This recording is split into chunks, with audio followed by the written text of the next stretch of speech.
Magna Story Sound presents an unabridged recording of Wild Blue Yonder, written by M.W. Arnold, read by Emma Powell. The moral right of the author has been asserted. This performance is owned by Magna. Chapter 1. May the 5th, 1943. Shirley Tuttle made another vain attempt to tuck her ponytail back, only for the slipstream to hook it from her fingers and into her face again. "Can't you fly a bit slower?" she yelled, for what she knew was the third time in the last 5 minutes. Adjusting her goggles a little, she gripped the side of the open cockpit even harder. "Can you hear the cylinder?" Doris Winter shouted back into Shirley's earphones. "Bloody thing's misfiring like crazy." Shirley frowned and did her best to concentrate on the note of the engine over the whistle of the wind. She still couldn't hear anything out of the ordinary. Knowing perfectly well Doris would keep them up for as long as the fuel lasted if she couldn't pinpoint the problem she claimed was there, Shirley removed her flying helmet from her left ear, shifted as much as her seat restraints would allow, until she could lean forward and slightly out of the cockpit.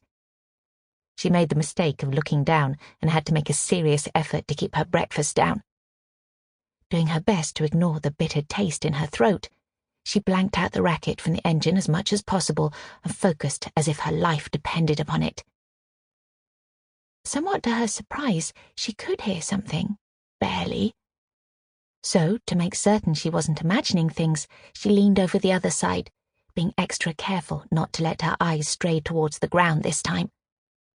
After a couple of long minutes, she put her flying helmet back on straight, leant back into her seat, not the most comfortable of things, and got her breathing back under control. Before she'd quite managed to settle, Doris spoke into her ear again. "Well, could you hear it? The bloody cylinder needs replacing." Aware of the risk she'd never hear the end of it if she didn't agree, even though she did, Shirley replied, "You're probably right. I'll replace it. If you manage to get us down in one piece." She knew she'd said the wrong thing when immediately she'd finished speaking, the little trainer was sent into a rapid roll to the right, quickly followed by one to the left. "You were saying?" Only once she was certain she'd swallowed the last of her breakfast again did Shirley answer. "I was saying, you're right, and I'll replace it once we land." "Thought you'd see it my way," Doris replied, not troubling to hide the smugness in her voice. "Good-o," Shirley told her after a few moments, not trusting her stomach if she tried. Sample complete. Ready to continue?